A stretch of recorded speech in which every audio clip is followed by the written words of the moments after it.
En tout cas, merci beaucoup de la confiance que tu me fais, que vous me faites, pour partager avec vous quelques réflexions sur l'art à partir de la figure de Bessalel, le premier artiste de la Bible.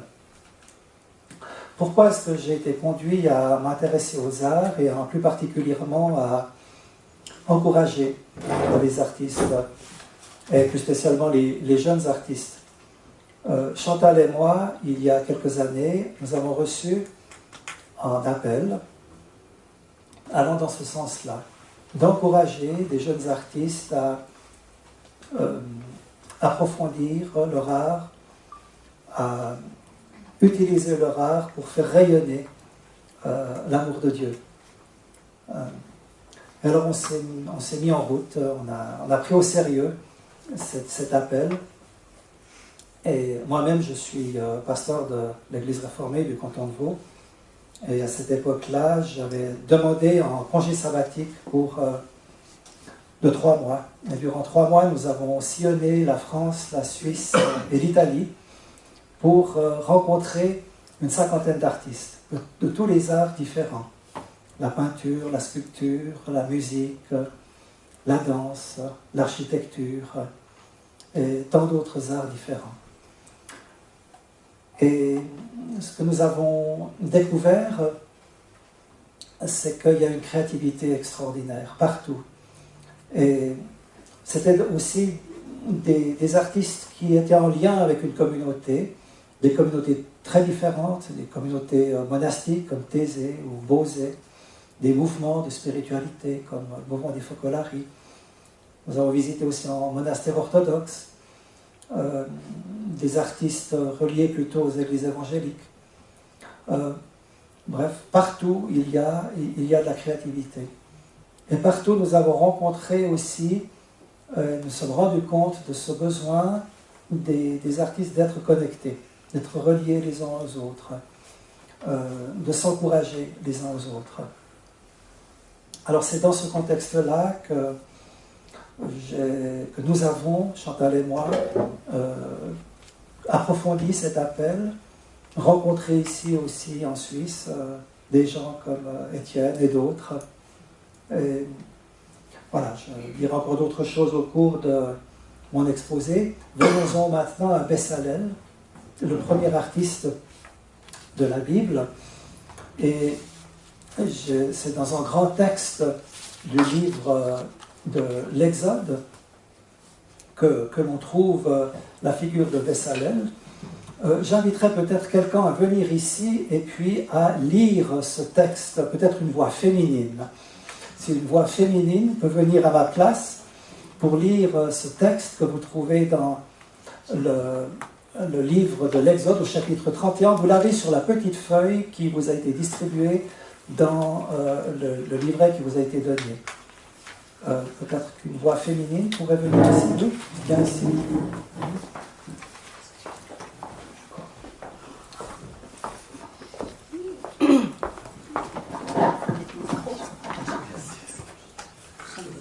Ok. Exode 31, Bessalel. D'accord. Exode 31, Bessalel, premier artiste de la Bible. Le Seigneur dit encore à Moïse, « Écoute, j'ai appelé par son nom Bessalel, fils d'Uri et petit-fils de Our de la tribu de Juda, et je l'ai rempli de mon esprit pour le rendre très habile et intelligent. Il connaît toutes sortes de techniques. Il sait élaborer des projets, travailler l'or, l'argent et le bronze, ciseler les pierres précieuses et les monter, sculpter le bois. En un mot, il sait tout faire.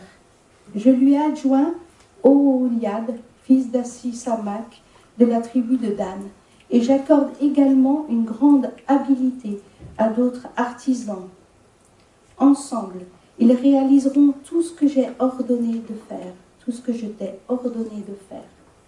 La tente de la rencontre, le coffre du document de l'alliance, le couvercle du coffre, tous les accessoires de la tente, la table et le porte-lampe d'or pur avec tous leurs accessoires, l'autel du parfum, l'autel des sacrifices avec tous ses accessoires, le bassin avec son support, les vêtements d'apparat, les vêtements sacrés qu'Aaron et ses fils revêtiront pour exercer leur ministère, l'huile d'onction destinée aux consécrations et le parfum sacré pour le sanctuaire. Pour exécuter tout cela, les artisans suivront exactement les instructions que je t'ai données.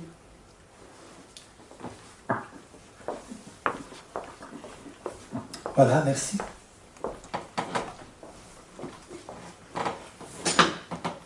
C'est un texte assez remarquable.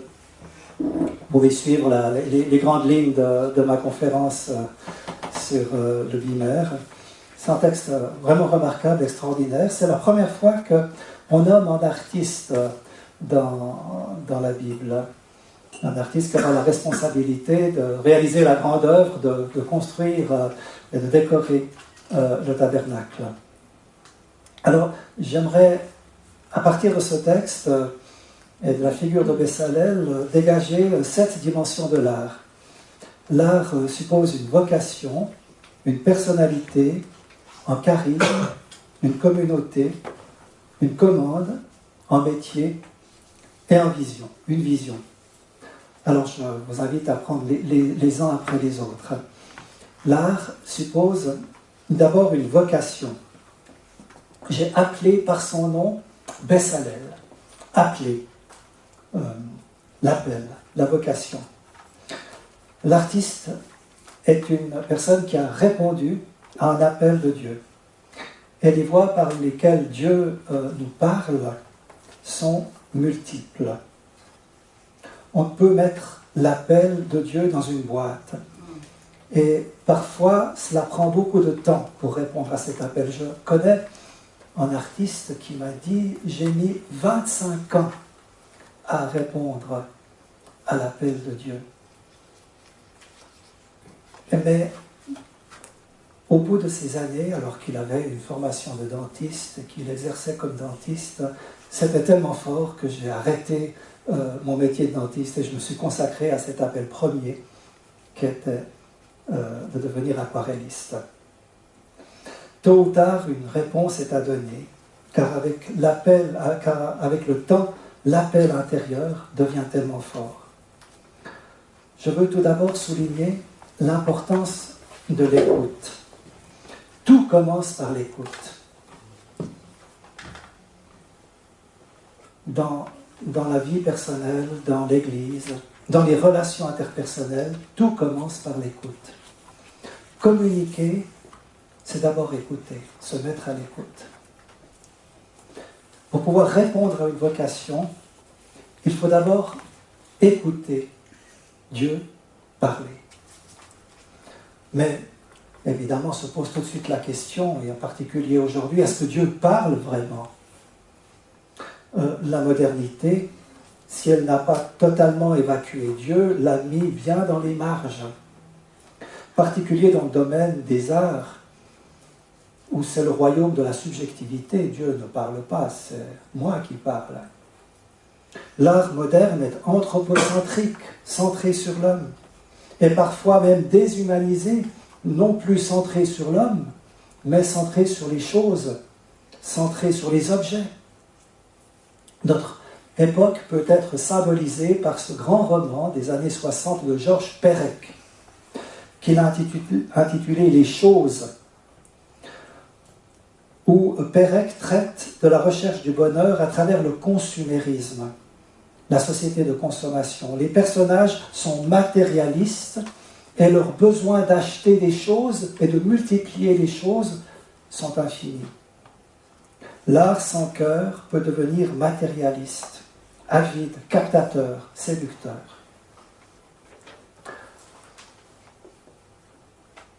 Or, si Dieu est, si Dieu existe, et je crois que Dieu est et qu'il existe, cela veut dire qu'il parle. Et il ne fait que parler, dès le commencement. Au commencement est la parole. Et Dieu continue à parler aujourd'hui. Le problème n'est pas chez l'émetteur, mais chez le récepteur, chez nous. L'artiste est une personne qui écoute Dieu à travers divers canaux. Quand nous l'écoutons, Dieu agit. Quand nous prions, Dieu écoute. Comment l'écouter? Où l'écouter? Voilà les deux questions fondamentales. Comment l'écouter et où l'écouter? Il y a tant de sources où nous pouvons nous mettre à son écoute. Étienne disait très justement la terre. Voilà, Dieu nous parle lorsque nous travaillons la terre, lorsque nous sommes connectés à la terre, parce que nous sommes des terreux. Adam, c'est le terreux, celui qui est tiré de la terre. Et lorsqu'il y a ce contact avec la terre que Dieu a créé, que nous avons été créés, tirés de la terre, il y a quelque chose qui se passe. Il y a tant de sources. Notre cœur, les autres, la terre, la nature. Dieu nous parle aussi à travers les œuvres d'art de l'humanité qui nous ont précédés, à travers d'autres artistes, qu'ils soient chrétiens ou non. Car c'est lui qui, de tout temps et sous toutes les latitudes, a rempli le cœur humain de joie. C'est ce que l'apôtre Paul dit à des païens lorsqu'il s'adresse à des païens dans le livre des Actes au chapitre 14, aux gens de Lystre. Il leur dit « Dieu a rempli le cœur humain de joie ». Donc aller à la rencontre des œuvres d'artistes sous toutes les latitudes, de toutes les périodes et de toutes les religions que ce soit, c'est en quelque sorte aussi aller à la rencontre de cette joie que Dieu a mis dans le cœur humain et qui s'exprime aussi à travers des œuvres d'art. L'écouter dans notre cœur, dans les autres, dans la nature, l'écouter dans les œuvres d'art qui nous ont précédés, l'écouter aussi dans nos rêves. Les hommes et les femmes de la Bible étaient convaincus que Dieu leur parle dans le rêve. Il y a beaucoup de grands rêveurs dans la Bible. Pensez à Joseph et à d'autres. Les deux Joseph, celui de l'Ancien Testament et celui du Nouveau Testament. Le mari de Marie.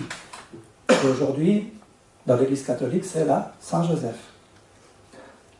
Le livre des Nombres dit, au chapitre 12, « S'il y a parmi vous un prophète du Seigneur, Dieu se fait connaître à lui en vision et en rêve. » Et le livre de Job, Dieu parle tantôt d'une manière, tantôt d'une autre, et l'on n'y prend pas garde. Il parle par des songes, par des visions nocturnes. Chapitre 33. Il faut travailler nos rêves. Un père de l'Église, Grégoire de Nazianze, qui était aussi un grand poète, a confié un jour que les grandes intuitions de sa réflexion théologique, il les a reçues à travers quelques grands rêves. Cependant, il ne faut pas s'arrêter au rêve, mais le prolonger par la méditation de la parole de Dieu. C'est ainsi que des symboles, dans un rêve que j'ai fait quelques grands rêves, des symboles que j'ai pu recevoir dans un grand rêve, m'ont conduit à creuser ces mêmes symboles dans les Écritures. Le rêve a enrichi ma lecture des Écritures. Et en tant que chrétien, c'est dans les Écritures que Dieu nous parle avant tout. La Bible donne ce cadre pour examiner toutes choses et retenir ce qui est bon, comme le dit Paul dans la lettre aux Thessaloniciens. Les Écritures fournissent un réservoir inépuisable de symboles, d'images. La lire, la méditer, la prier, cette Bible, pour y rencontrer Dieu, nous appeler, nous inspirer, nous encourager. La lire seule ou avec d'autres. Nous encourager les uns les autres à bien la comprendre, à savoir en y cherchant le Christ, qui est la parole par excellence. Voilà, c'était cette première dimension de l'art qui suppose une vocation. La deuxième dimension, l'art suppose une personnalité. Son nom est Bessalel. Bessalel. L'artiste est nommé. Alors que dans le chapitre 2 de la Genèse, Adam, l'homme, n'avait pas encore de nom précis, puisque Adam signifie le terreux, celui qui est tiré de la terre. Mais ici, les artistes sont nommés Bessalel, et puis Oholiab, fils d'Ahisamak. Les artistes sont des personnes qui ont chacun une personnalité qui s'exprime à travers l'art. Ils apportent une contribution personnelle. L'art suppose un engagement personnel, une relation personnelle entre l'artiste et Dieu, entre l'artiste et la communauté, entre l'artiste et la nature. C'est dire que l'art ne souffre pas du prêt-à-porter. De plus, c'est Dieu qui nomme l'artiste. Son nom est Bessalel. L'art n'est pas un moyen pour se faire un nom. Ce n'est pas l'art qui donne l'identité profonde à l'artiste. Celui-ci reçoit son identité profonde de la part de Dieu. Il n'y a pas, dans ce texte, d'art pour l'art. Ce n'est pas à travers l'art que l'artiste se réalise complètement, mais à travers sa relation. Il reçoit dans sa relation avec Dieu son identité la plus profonde qu'il exprime ensuite à travers la beauté de l'œuvre de l'art. J'aimerais donner deux exemples d'artistes chinois que j'ai rencontrés il y a quelque temps. Deux artistes avec une grande personnalité que leur art reflète. Le premier, c'est un artiste qui s'appelle Hechi, qui est un peintre, qui a dû se battre pour se faire reconnaître. Un jour, un pasteur chinois l'a invité à décorer sa nouvelle église qu'il avait fait construire. Et Hechi lui a montré ce tableau du Christ ressuscité que vous voyez dans un style chinois. Et Hechi lui a demandé s'il pouvait faire une fresque à partir de ce tableau. Ah, je crois qu'il y a une personne là derrière qui essaie d'entrer. Il faut lui dire que ça est en bas. Donc, alors le pasteur a gardé le silence au moment et lui a dit « Non, je ne suis pas d'accord que vous fassiez une fresque, c'est trop chinois. Nous, ce qu'on aimerait, c'est une reproduction de la Sainte Seine de Léonard de Vinci. » Et alors Hechi a refusé en disant que, très justement, que à l'époque de Léonard de Vinci, comment est-ce que Léonard de Vinci a représenté la Sainte Seine? Eh bien, avec des personnes et des habits de l'époque de la Renaissance. Léonard de Vinci avait inculturé son art dans son époque. Et c'est ce que Hechi veut faire. Il veut pas perdre sa personnalité de chinois, mais il veut exprimer sa personnalité de chinois à travers son art. Quand les Chinois parlaient du christianisme, ils le considéraient comme une religion occidentale. Et Hechi estimait que cette conception doit changer, car le message de l'Évangile est universel. Il concerne aussi les Chinois. L'artiste ne doit pas perdre sa personnalité chinoise, mais au contraire l'exprimer. Comment se forge la personnalité d'un artiste? Vous en connaissez les chemins. Ces chemins sont multiples. Vous savez aussi que la personnalité, que ce soit la personnalité d'un artiste ou de toute autre personne, se forge à travers les difficultés, à travers les épreuves, à travers les résistances, à travers les souffrances. Rien de grand dans ce monde ne se fait sans passer par le creuset de la souffrance. Jésus appelle ça l'émondage, en utilisant le symbole de la vigne et du sarment. Je suis la vigne, vous êtes les sarments. Et mon Père est le vigneron. Tout sarment qui, en moi, ne porte pas de fruit, il l'enlève. Et tout sarment qui porte du fruit, il l'émonde. Il le taille afin qu'il le porte encore davantage. Je vais parler maintenant d'un deuxième artiste chinois que j'ai rencontré à Lopiano, près de Florence, qui est un centre du mouvement des Focolari, un mouvement de spiritualité dans l'Église catholique, avec qui a eu une grande ouverture écuménique, où des membres aussi d'autres confessions participaient. Moi-même, je suis relié à ce mouvement de spiritualité. Je vais vous parler de Hung, qui est un grand calligraphe et sculpteur. Il a compris sa vocation artistique dès son plus jeune âge et était reconnu comme un prodige tant son habileté était grande. Il s'est consacré avec ardeur et passion à son art, puis un jour il a rencontré le Christ et il lui a consacré son art en faisant partie d'une communauté qui s'appelle le Focolare. Or, quelque temps après, il a reçu un appel pour aller aux Philippines et pour se mettre au service de la communauté là-bas. Mais les exigences de son nouvel engagement étaient tellement grandes qu'il n'avait plus le temps de se consacrer à son art. Et pendant 10 ans, il n'a pas pu pratiquer son art de sculpteur et de calligraphe.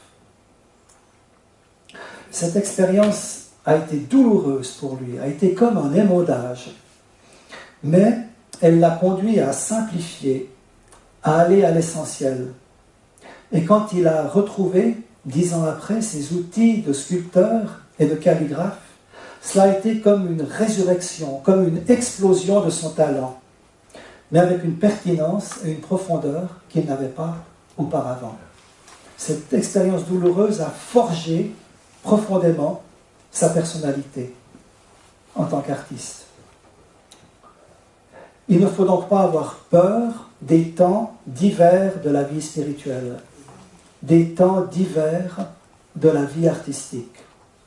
L'hiver n'est pas un temps mort où tout se fige. Au contraire, c'est le temps où la sève des arbres descend jusque dans les racines, un temps essentiel pour le jaillissement d'un printemps artistique. Quand nous sommes dans des temps d'émondage, il ne faut jamais, jamais, jamais désespérer de la miséricorde de Dieu, mais renouveler notre confiance qu'il est en train de forger notre personnalité en profondeur. Voilà pour le deuxième aspect. L'art suppose une personnalité. Le troisième, l'art suppose un charisme.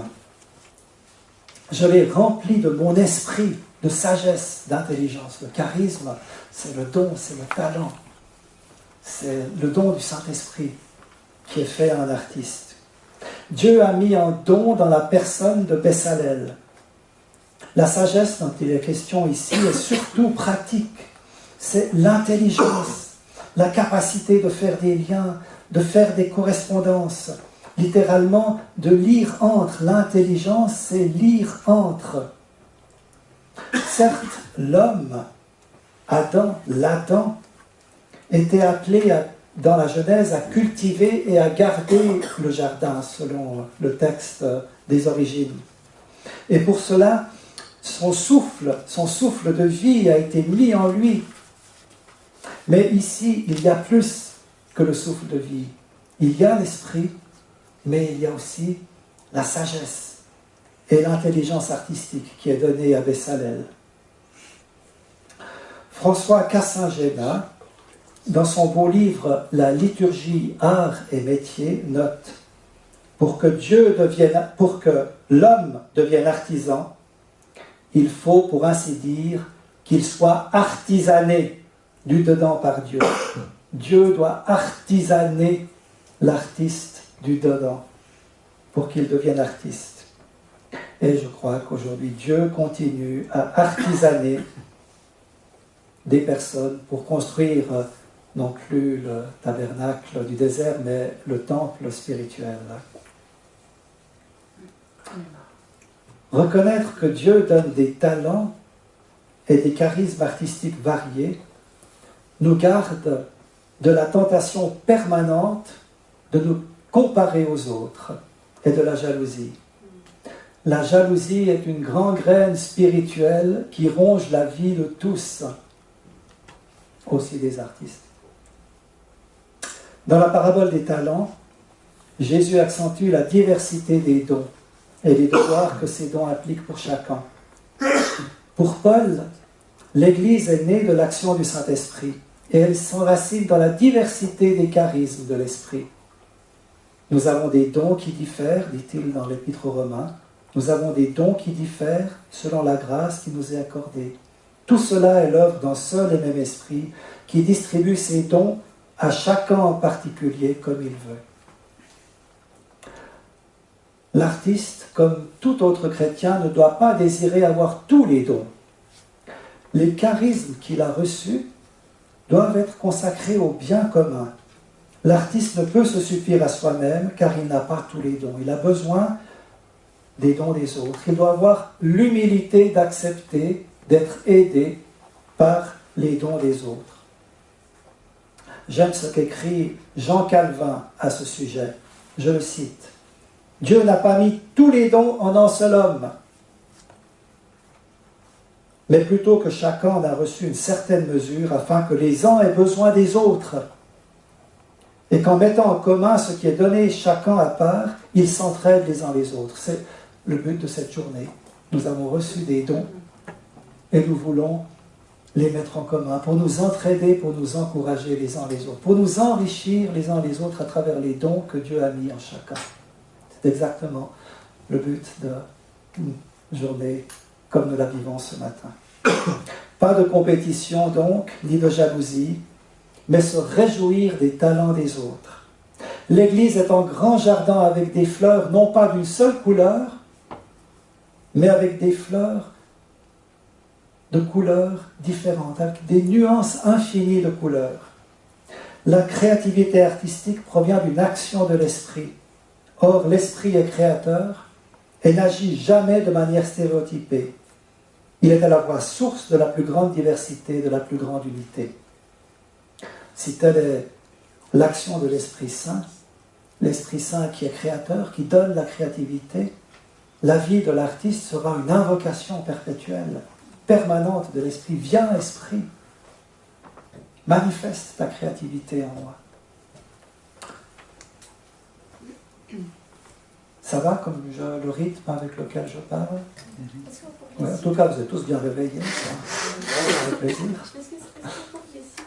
Alors, je répondrai aux questions après. Ah, j'aurais juste voulu la citation du livre que vous avez parlé d'un livre. Oui, alors le livre, c'est Cassingena, La liturgie, art et métier. La liturgie, art et métier. C'est un très beau livre. Quatrièmement, l'art suppose une communauté. Je lui adjoins Oholiab, fils d'Ahisamak, de la tribu de Dan, et j'accorde également une grande habileté à d'autres artisans. Ensemble, ils réaliseront tout ce que je t'ai ordonné de faire. Bessalel n'est pas seul. L'artiste fait partie d'une communauté et travaille avec d'autres. Avant même d'être artiste, il est membre de l'Assemblée du Seigneur. L'artiste ne doit pas s'isoler de la communauté. Dans ce texte, l'artiste est aux antipodes de la conception romantique de l'artiste. Ou dans cette conception romantique, l'artiste s'érige dans l'indépendance. Au contraire, l'artiste vit en lien avec sa communauté. Son art est un service, c'est-à-dire un ministère, puisque le mot service signifie ministère. Le don artistique se met au service de la louange de Dieu, qui est le service le plus élevé que l'on peut exercer ici-bas, se mettre au service de la louange de Dieu pour aider et conduire et stimuler le peuple de Dieu à se tourner vers lui. Une belle expérience communautaire me revient à l'esprit, que certains ont connu ici. Il y a 2 ans, j'avais proposé à la communauté des églises du canton de Vaud, dont j'étais le secrétaire exécutif à ce temps-là, j'avais proposé d'organiser un concours artistique sur 2 thèmes. Beauté de Dieu, beauté du monde, unité de l'Église, unité de l'humanité. avec un volet musical, composé en chant, pouvant être chanté par une assemblée, et avec un volet pictural, demandé à des peintres, des artistes peintres, d'exprimer quelque chose sur ces deux thèmes. Une soixantaine d'artistes entre 7 et 80 ans ont participé de toute la Suisse romande et de toutes les églises. Les lauréats ont été récompensés lors d'une célébration œcuménique dans la cathédrale de Lausanne, une cathédrale qui était bien remplie. Ce fut un magnifique moment où la communauté reconnaissait les artistes, en chantant les nouveaux chants et en découvrant les tableaux accrochés au mur. Une grande force d'inspiration émanait de cette heure passée ensemble. Et je crois que cette force d'inspiration venait de cette unité particulière vécue dans la célébration. Une unité dans une grande diversité, puisque cette célébration était à la fois intergénérationnelle et inter-église. Et à la fin de cette célébration, une grande joie était perceptible, presque à couper au couteau. Je crois que tous ces artistes ont été fortement encouragés par cette expérience. Dans le texte de l'Exode que nous avons lu, les artistes forment en quelque sorte une communauté dans la communauté. Ils avaient besoin de s'encourager réciproquement, de partager leur savoir, de se perfectionner.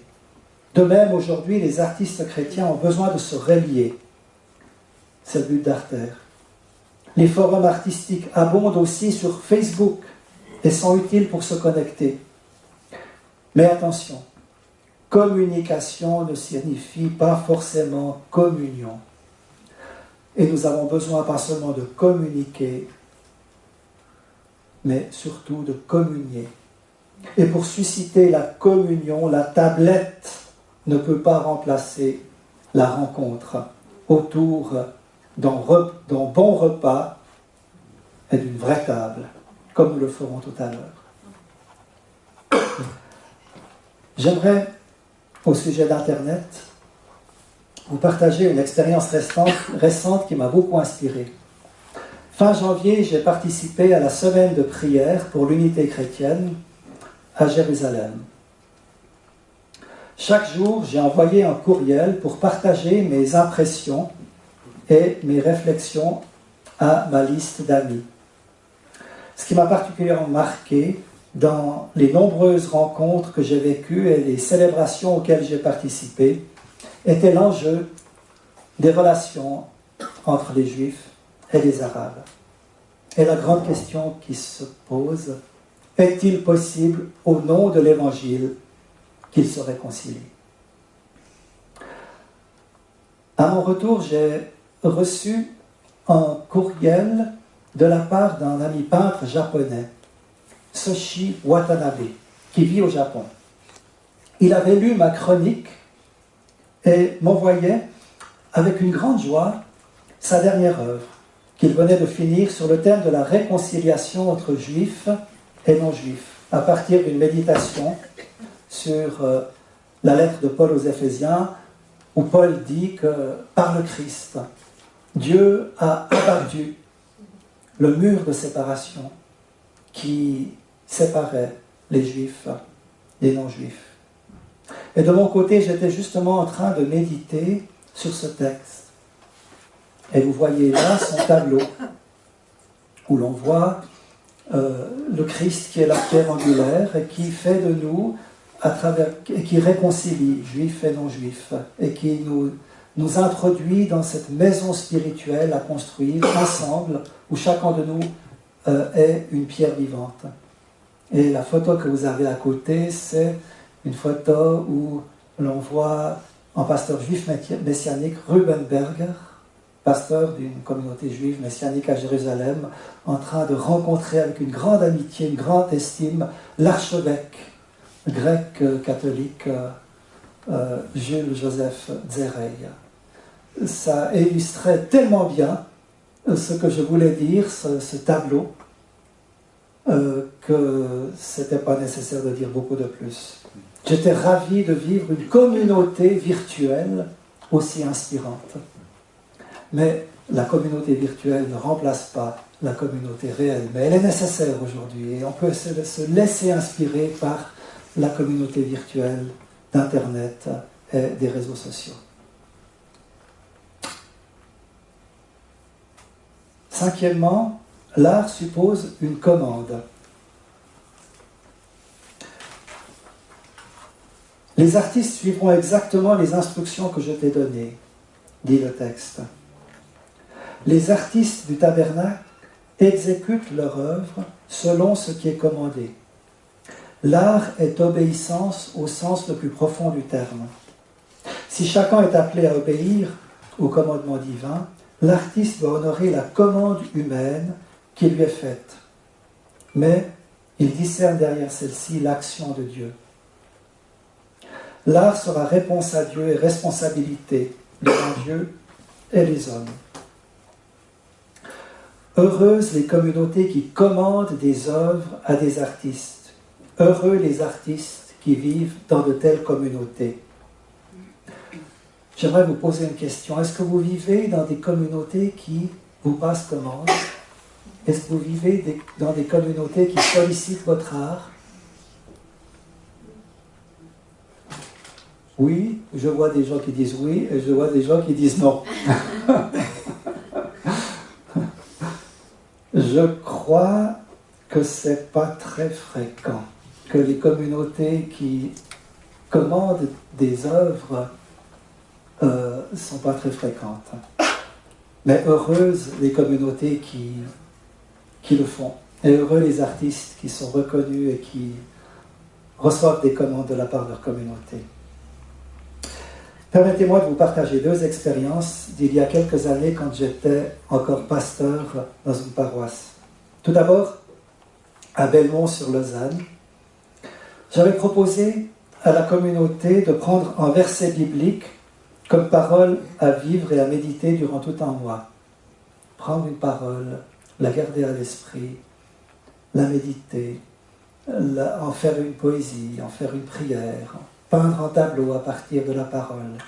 C'était la parole de vie publiée par le mouvement des Focolari, auquel je suis relié, comme je vous l'ai déjà dit. J'avais demandé à un jeune musicien, Benoît Zimmermann, de composer un chant sur ce texte. Chaque mois, un nouveau chant. Un chant bref, mais bien senti, un peu dans le style des chants de Thésée. Et Benoît l'a fait pendant plus de 3 ans. Le cantique était chanté à chaque culte.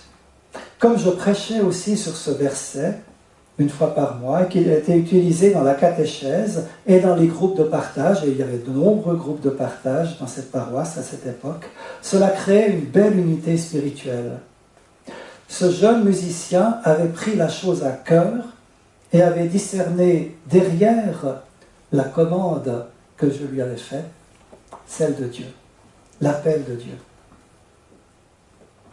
La deuxième expérience que j'ai vécue, je l'ai vécue dans la paroisse de Prilly, où j'étais pasteur durant 7 ans, où j'ai proposé durant chaque année, durant 6 ans, un spectacle intergénérationnel. Pour cela, j'ai pris contact avec divers artistes pour monter le spectacle, un écrivain, un jeune musicien, un homme de théâtre, des danseurs, danse classique, breakdance, rap, un peintre, une personne dans l'art floral. Nous avons mis au travail des jeunes et des moins jeunes. Je me souviens qu'une année, nous étions plus de 100 sur la scène pour le tableau final. Inutile de préciser que la salle était comble. Les gens étaient ravis d'avoir participé à un événement que seul l'art a rendu possible. Ces spectacles, il y en a eu 6 de suite, m'ont fait comprendre que le potentiel artistique d'une paroisse est immense. Pour le relever, il suffit de passer commande, confiant que derrière cette démarche, c'est Dieu qui désire parler au cœur de chacun et rassembler son peuple. Quand un tel projet se met en place, mon expérience m'a appris aussi que l'aspect financier suit la vision. Qui cherche le financement trouve, on ouvre la porte à celui qui frappe. Voilà pour le 5e point. L'art suppose une commande. J'en viens au 6e. L'art suppose un métier. Bessalel connaît toutes sortes de techniques. J'ai mis de la sagesse dans le cœur de tous les gens habiles pour qu'ils fassent. L'art, c'est travailler sans cesse, remettre l'œuvre 1000 fois sur le métier. À travers cet incessant travail, il s'agit d'acquérir de l'habileté. Si l'art est en don une sagesse qui descend d'en haut, il est aussi surtout un engagement et un effort constant. L'art est à la fois un don et un appel, une grâce et un engagement. Le génie est un long apprentissage et non un dilettantisme. Comme en toute chose dans la vie chrétienne, il y a l'aspect divin et il y a l'aspect humain. L'aspect divin, c'est le talent artistique qui est donné par Dieu, qui est une grâce. Et l'aspect humain, c'est l'effort du métier à acquérir et à se perfectionner. Je ne suis pas un artiste, mais un artisan, me disait un très bon aquarelliste juif de Jérusalem, Bedi Gassenbauer. Il en voulait à une forme d'art qui s'épargnait la sueur de l'apprentissage du métier. Je ne suis pas un artiste, mais un artisan. Ça m'a fait réfléchir. Continuer à se former, à étudier, à s'initier à de nouvelles techniques, prendre du temps pour lire, écrire, découvrir de nouvelles approches est essentiel pour que la créativité et la pensée se renouvellent sans cesse. Picasso, jusqu'à la fin de sa vie, jusqu'à son dernier souffle, continuait à se former, à trouver de nouvelles techniques, de nouvelles voies. Toutefois, rappelons-nous que le travail doit toujours être accompli et accompagné de prières, sinon on tombe dans l'activisme.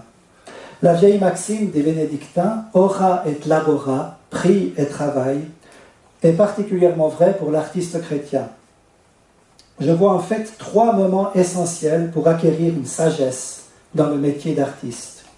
Tout d'abord prier, ensuite servir, et ensuite vivre la folie de la croix. Prier, servir, vivre la folie de la croix. Prier, pas seulement seul dans sa chambre, mais en cherchant d'autres artistes et amis pour discerner ce que Dieu nous dit quand nous sommes ensemble.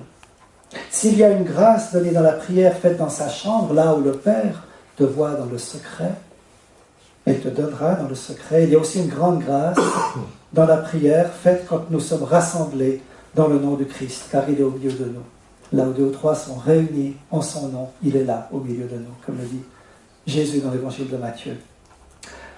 Deuxièmement, servir notre prochain, jusqu'à ce que celui-ci s'ouvre à nous, voire s'ouvre à Dieu. C'est dans cette réciprocité que se trouve une des sources vives de la créativité. Dans la réciprocité se trouve la lumière de la créativité. Ce verset de l'évangile de Jean m'a toujours inspiré. Si vous m'aimez, vous garderez mes commandements. Mon Père vous aimera, et nous viendrons à lui, et nous ferons notre demeure en lui. Et quand Dieu vient faire notre demeure en lui, il vient avec toute sa lumière et toute la créativité qu'il nous donne. Mais pour cela, la condition, c'est d'aimer. Et dans l'évangile de Jean, aimer Dieu, garder ses commandements, est résumé en une seule parole, qui résume toutes les paroles de Dieu. C'est le commandement nouveau de l'amour réciproque. Donc c'est dans l'amour réciproque, dans la réciprocité que se trouve la source de la créativité. Mais la manière la plus rapide d'acquérir la sagesse artistique est d'accueillir toute douleur, opposition épreuves, souffrances, en restant en communion avec le Christ. Dans ces moments qui arrivent inévitablement dans notre vie, se souvenir que Jésus a lui-même traversé la souffrance en restant dans l'amour. Paul le dit de manière forte, c'est la sagesse de Dieu qui se révèle dans la folie de la croix. Et cette folie est plus sage que toute la sagesse des hommes. En Corinthiens 1. La souffrance vécue devant le Christ et avec lui nous apprend la sagesse plus que tout. Si nous vivons ainsi, Jésus viendra non pas ôter toute souffrance, mais l'habiter et nous donner son encouragement. La souffrance nous enseigne le plus grand art et nous inspire les plus belles œuvres, dans la mesure où nous rencontrons et aimons le Christ crucifié qui vient à nous, qui nous appelle dans ces moments de douleur, non pas pour que nous restions dans la douleur, mais pour que nous le rencontrions, lui qui est ressuscité et qui nous communique sa vie. C'est valable pour tous, mais particulièrement dans la vie artistique, où nous avons aussi à rendre compte aussi de la douleur de l'humanité et aussi de ce qui va mal dans le monde. Non pas pour rester dans le mal et dans la souffrance, mais pour la faire traverser par cette lumière du Christ ressuscité qui a pris sur lui toutes les ténèbres et tout le négatif du monde. L'artiste est appelé aussi à exprimer cela. Finalement, le dernier point, je vois que je tiens le temps, toujours de la peine avec le temps. Je suis un peu artistique de ce côté-là. L'art suppose une vision. Ce dernier point, et c'est dans un autre texte que le texte d'Exode 31, c'est dans le texte d'Exode 25, c'est quand Moïse est sur la montagne et où Dieu lui dit, selon la maquette que je te fais voir de la tente, ainsi vous ferez. Moïse est monté sur la montagne, il a vu cette maquette du tabernacle et puis il a communiqué les plans qu'il a vus dans la vision sur la montagne. Il les a communiqués à Bessalel et à son équipe. L'artiste est celui qui monte sur une montagne pour avoir une vision, comme Moïse, et qui contemple ce que Dieu lui donne de voir ou d'écouter. Comme les apôtres qui montent sur la montagne de la transfiguration, le Tabor, le mont Tabor, où il y a des sons et de la lumière. C'est un des spectacles les plus artistiques de toute la Bible. Ce que les apôtres ont vu et entendu reste inoubliable. Ces vêtements sont devenus blancs, d'une blancheur incroyable, comme personne n'a vu au monde, et ils ont entendu la parole. Celui-ci est mon fils bien-aimé. Écoutez-le. On dit de Jean-Sébastien Bach qu'il entendait le chant des anges avant de composer. Bach montait souvent sur la montagne pour avoir des temps d'intimité avec Dieu. L'imagination est une capacité donnée par Dieu. L'artiste peut imaginer car il a été créé à l'image de Dieu et Dieu est celui qui imagine constamment. Avant d'être un ouvrier d'art, l'homme est œuvre d'art, écrit Cassin-Génin. Avant d'être ouvrier d'art, l'homme est œuvre d'art, chef-d'œuvre. Chef-d'œuvre, chef des œuvres de Dieu parce qu'à l'image de Dieu. Mais il faut nourrir cette imagination par une vie de prière, par des temps de retraite, par la rencontre avec d'autres disciples de Jésus. Car là où 2 ou 3 sont réunis en son nom, il est au milieu de nous. Et quand il est là, il donne une image, une vision, une inspiration, une créativité. L'imagination n'a pas seulement une dimension individuelle, mais aussi collective. Et c'est aussi la démarche que nous voulons vivre aujourd'hui. L'imagination n'est pas seulement la présence de l'Esprit Saint en nous, mais aussi la présence du Christ parmi nous. Et pour vivre ce mode de présence de Jésus parmi nous, il faut au moins être 2 et 3. Profitons, on est beaucoup plus aujourd'hui. D'où l'importance de prendre du temps pour monter sur la montagne, seul mais aussi ensemble, de prendre des temps de retraite, de suivre des stages artistiques, comme par exemple ceux de Gagnères, organisés par Psalmodia, qui sont des moments extraordinaires chaque été, où il y a 700 ou 800 personnes, avec beaucoup d'artistes qui sont là. D'aller dans des lieux de l'esprit pour renouveler notre inspiration. En conclusion, je dirais que nous vivons entre deux feux. Nous vivons entre deux feux. Le feu de l'esprit en nous et le feu de la présence du Christ parmi nous. La vie de l'artiste chrétien, c'est de danser entre ces deux feux. Que l'Esprit Saint nous entraîne dans cette danse et forme l'âme de nombreux artistes pour donner au monde la beauté. Et plus précisément, Jésus crucifié et ressuscité, le plus beau des fils des hommes. Je vous remercie de votre attention. Merci.